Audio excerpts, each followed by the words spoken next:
Tatlo na naman ang aming findings at natuklasan. Unang-una, ang pag-aresto at pagsuko kay dating Pangulong Rodrigo Duterte sa ICC ay klarong may motibong politikal. May malinaw na pattern na kung saan may malalaking kaganapang pampolitika bago ang mahahalagang pahayag at aksyon ng administrasyon kaugnay sa ICC. Makaraang magsimulang magpahayag si PRRD ng mga batikos laban sa People's Initiative o sa pagpapalit ng ating saligang batas, sumagot ang ating Pangulo na ang Pilipinas ay isang open country at kikilos lamang ang gobyerno kung may illegal na gagawin ng ICC. Ngunit matapos dumalo si dating Pangulo sa pagdinig ng Quadcom noong 11 November 2024, sumagot ang ating Executive Secretary na maaring makipagtulungan ang mga lokal na otoridad sa Interpol kung hihingi ng tulong ang ICC. Biglang nagbago ang tunog ng gobyerno.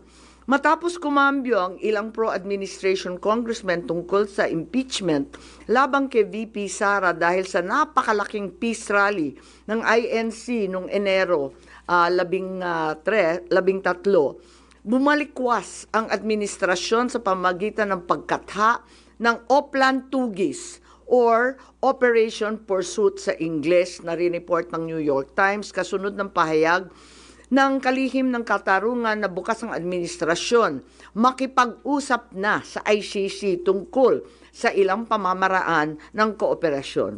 Maliwanag ang pag-aresto kay dating Pangulo ay bahagi ng malawakang pagsisikap ng gobyerno na pabagsakin ang mga Duterte bago mag-2028 election pa. Ang unang malinaw na pagtangka upang pabagsakin ay sa pamamagitan ng PI na magsilbing panimula sa pagbabago ng probisyon ng ating konstitusyon para hadlangan makabalik sa 2028. Nang mabigo ito, nagmadali na siraan ang pangalan ng mag-ama. Noong Mayo 2024, sinimulan na ng Kongreso sa Committee ng Human Rights ang pagsisiyasat tungkol sa EJK, pinalawak noong Agosto 2024 at doon na nagmula ang pagbuo ng Quadcom. Dumating sa bansa ang mga kinatawan ng ICC noong October 2024. At sa tulong ng gobyerno, nakalap nila ang mga dokumentong kailangan para makakuha ng warrant of arrest. Samantalang nagsagawa ng sarili nitong investigasyon, ang DOJ naman hinggil sa EJK noong ika-4 ng Nobyembro sa pamamagitan ng kanilang Memo 778. Dahil nananatili pa ring banta si VP Sara kahit wala na ang tatay niya, nagsagawa naman ang Kamara ng investigasyon sa confidential funds ng OVP at sa huli na-impeach si VP. Napatunayan ang motibong politikal na napag-aresto sa turnover kay PRRD sa pamamagitan ng mid-election final campaign sprint action plan ng Lakas CMD noong nagtipon-tipon ang matataas ng opisyal noong petsang 22 ng Abril. Nakaraang ilang linggo lamang, inilarawan ang mga nagawang mga Oplan Horus, isang operasyon na inilunsad noong Abril 2024 na naglalayong pabagsakin ang dalawang Duterte. Sa bahagi ng action plan, How to Attack, tinukoy ng ilang ahensya ng gobyerno, kabilang ang PNP, Kamara ng Kinatawan, sa nakipagtulungan ng dating Senador Antonio Trillanes upang tulungan ng ICC prosecutor makakuha ng warrant sa pag-aresto ng dating Pangulo. Binanggit din na nakuha ang kinakailangan boto para sa impeachment ni VP sa pamamagitan ng paggamit ng tinatawag na soft projects katulad ng AIX, AKAP at TUPAD. Doon naman sa bahaging following strategies and moves, tinukoy na kailangan pabilisin ang impeachment ni VP Sara at makakuha ang boto sa Senado sa pamamagitan na naman ng pamimigay ng proyektong for later release or yung mahiwagang FLR bilang gantimpala sa tamang bumotong mga senador. Ikalawa, may magkakaugnay na pagtatangkang pagtakpan ang mga detalye at motibo sa likod ng pag-aresto ng dating Pangulo. May cover-up. Habang nagpapatuloy ang unang pagdinig, tumanggi si DILG Remulla na magsalita. Tanungin siya tungkol sa panayam kay Pinky Webb, kung saan sinabi niya na group effort ang pag-aresto at in-invoke pa ang executive privilege samantalang lumabas na sa media. Una, tinawag niyang chismis ang pahayag. Ngunit nang mabisto, tinulungan na lamang ng kapatid at sinabing executive privilege na nga. Isa pang malakas na sandata ng administrasyon upang pigilan ng komite ang pagsisiwalat ng katotohanan ay paggamit ng tinatawag na sub-judice rule. Halimbawa, nung mahuli si General Torre na nagbibigay ng maling pahayag tungkol sa pagmamadaling ilipat si PRRD sa Hague dahil daw sa Article 125 ng Revised Penal Code, ngunit nung ipunto na yung Revised Penal Code, Article 125, ay para lamang sa warrantless arrest, bigla niyang ginamit ang sub-judice na naman. Isa pang indikasyon sa pagtatakip ng administrasyon ay ang blanket invocation ng executive privilege ni Executive Secretary Bersamin upang pagbawalan lahat ng opisyal ng ehekutibo dumalo sa ikalawang hearing noong 3 ng Abril. Mas lumala pa ito nang sa hindi pangkaraniwang hakbang, tumanggi ang ating Senate President pumirma ng mga sabpina noong araw na yon. Bagaman dumalo mga opisyal sa 3 pagdinig noong 10 ng Abril, ginamit pa rin ang executive privilege sa mga susunod na isapin. Kung sino-sino nag-utos ng pag-aresto, kung sino ang nag-utos ng paglipat niya sa Hague, at kung paano nakuha ang eroplano na ginamit sa paglipat. Hindi nagtapos ang cover-up sa pagdinig. Dahil alam din natin na matapos yon pinalaya si Ambassador Lacanlilao at hindi na naman pinirmahan yung mga sabpina. Matapos ang pag-aresto kay PRRD, lumakas ang pro-Duterte sentiment at bumagsak ang trust rating ng administrasyon.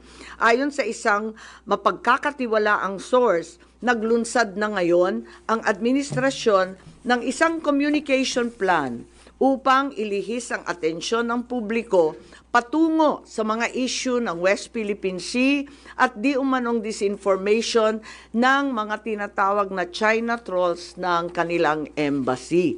Kaya asahan natin na ito ang magiging balita sa mga susunod na araw. Hindi inaasahan ang political backlash sa pag-aresto sa dating Pangulo, kaya ngayon sinusubukan nilang kontrolin ang sitwasyon sa pamamagitan ng pag-focus sa West Philippine Sea, pagsisi sa China, at sa huli ay iuugnay ang pagtaas ng suporta kay Duterte sa sinasabing kampanya disinformation ng China. So una, may duda tayo na politically motivated. Ikalawa, whole of government ang nagamit dito na talaga naman comprehensive itong planong ito. At ikatlo, ang mga posibleng managutan ng criminal and administrative charges. At iminumungkahi namin na imbestigahan ng Office of the Ombudsman ang mga sumusunod. Una, si DOJ Secretary Remulla Boying maaring managot sa violation of RA 3019, Anti-Graft and Corrupt Practices for sanctioning an invalid administrative arrest against the former president in contravention of the ruling of the Supreme Court in the 2023 case of immigration versus Juan Wenle. Maliwanag na napakadaming kondisyon, kwalifikasyon at requirement na isinaad ng ating Korte Suprema doon. Ikalawa, usurpation ng DOJ ng judicial functions. Kahit hindi sila korte, naghahatol sila na halos sila ang naging husgado. Ikatlo, grave misconduct and conduct prejudicial to the best interest of public service. Ikalawa, baka managot din si General Romel Francisco D. Marbil, ang Chief PNP, Sa arbitrary detention, Article 124 ng Revised Penal Code.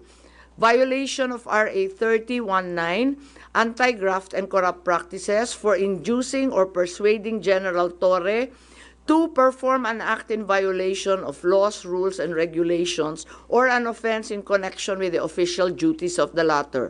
Grave misconduct and conduct prejudicial to the best interest of public service. Andito rin sa mga nakalista at ayon din sa payo ni dating Supreme Court Justice na nagpayo sa atin na malahil si SILG Secretary John Vic Remulla ay maakusahan din ng arbitrary detention katulad nung iba. Violation of 31.9 for inducing General Torre and Marbil to perform an act in violation of the Constitution and our laws. Ikatlo, grave misconduct and conduct prejudicial to the best interest of public service. Ang ikaapat na maaring patawan din ng kaso ay si General Nicolas Torre III. Maaring managot sa arbitrary detention. 2 counts of arbitrary detention, not only against the former president, but also against former Executive Secretary Medialdea.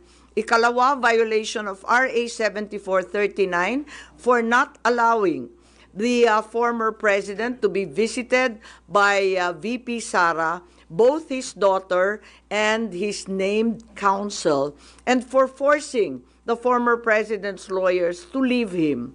Also, the violation of 3019 for allowing himself to be induced or persuaded by General Marbil or SILG Remulla to perform an act in violation of law, rules, and regulations in connection with his official functions.